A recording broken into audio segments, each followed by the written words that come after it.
Okay, I'm back. It's time for a little more doodling out loud with Doodleslice. I'm Doodleslice, or David, whichever you prefer. I like to doodle a lot, and I consider them fairly serious artwork, silly little drawings. But I want to start this doodle the way I start a lot of doodles, with a word, and that word is love. And I think it's a pretty important word, and it's a terrific word for doodles. And, lettering and doodling, I think, just kind of go hand in hand. I'm also doing something today, which is using a fat marker. I like having, sort of this bold, kind of unforgiving, if you think about it, tool to work with. But a heavy-duty marker, it's just kind of a different thing than working with a real light one. I think in a future video or two, I may choose to draw with, maybe a fine point and just kind of talk a little bit about how that feels. And feel is real important to me. But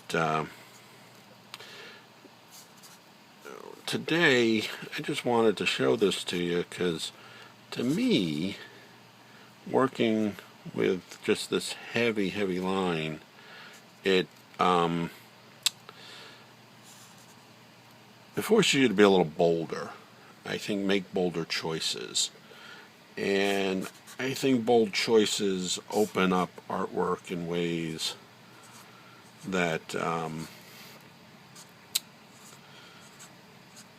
get your mind, or the logic part of your mind, out of the equation. Because art can be overthought a lot. And when I was a student, I spent a lot of time really overthinking art. Growing up in an era where there was a lot of the dialogue around art was around postmodernism and all these sort of notions that, in our society, that there was nothing left for the creative person to do but to kind of regurgitate and create pastiche.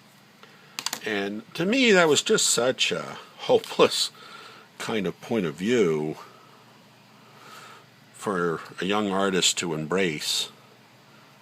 I mean, could you imagine being in your 20s and kind of having that energy that you are endowed with when you're in your 20s,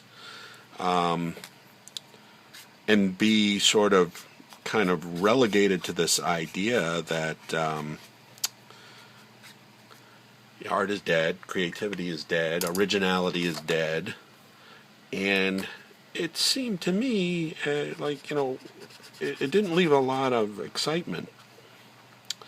It didn't leave a lot of sort of faith in creativity. And, I think also there was a kind of cheapness to it. And this is just my own opinions, but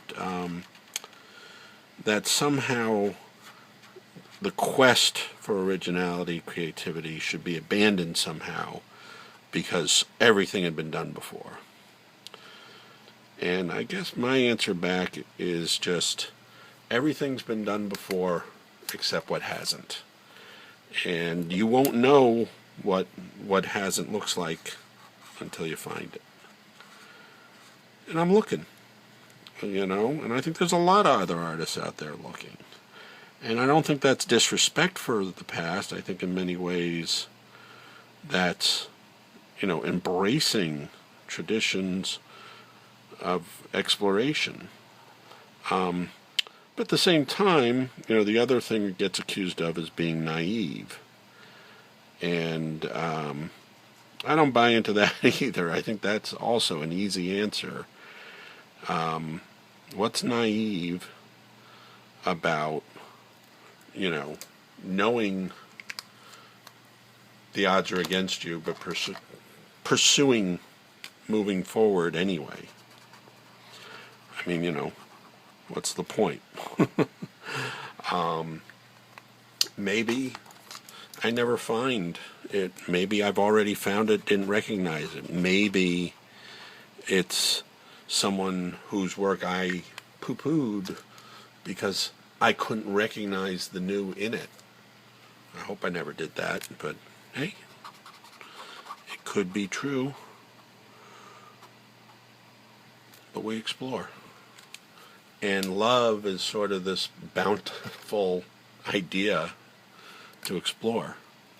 When do you hit the bottom on understanding love?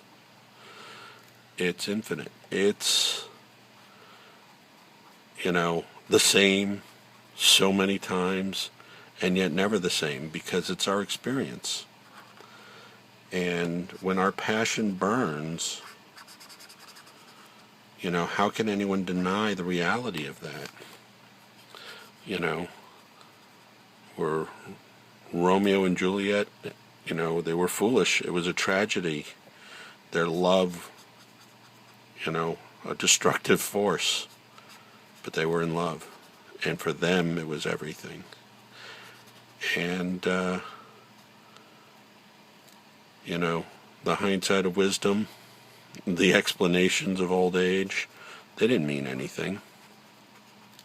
Not to a couple of kids in love. And you get older and love changes.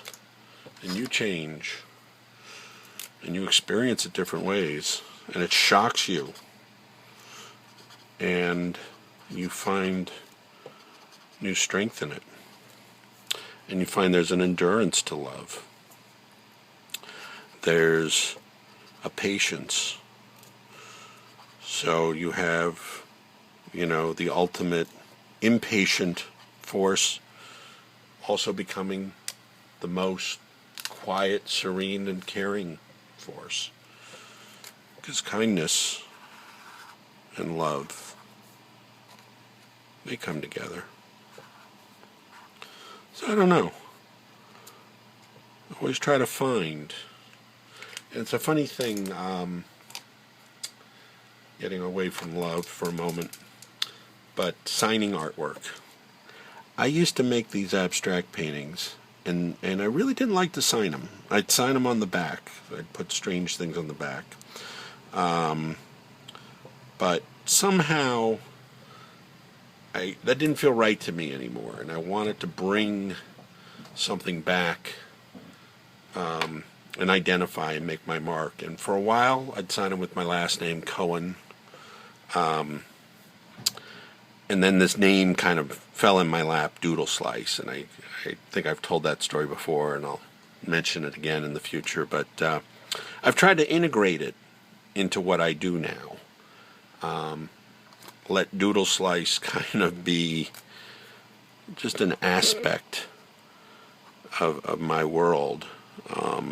It's not that I don't like my name, but I think I just wanted to have a kind of handle to grab onto and let other people attach to when I'm in this mode.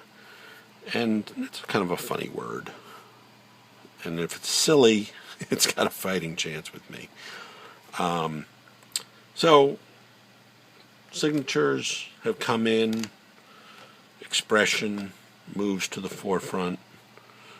By the way, what I'm using here is a paint marker on top of a water-based marker, for anyone who's nerding out, just to add a little difference of texture. Have something that'll sit on top with the surface. But I don't know, I think that's about it. I like to draw right to the edge. I like to put love in what I do. And I hope you enjoyed hanging out with me. There'll be more Doodling Out Loud in the future. And until then, I'm David Doodleslice. And I want you to keep on shining. Take care.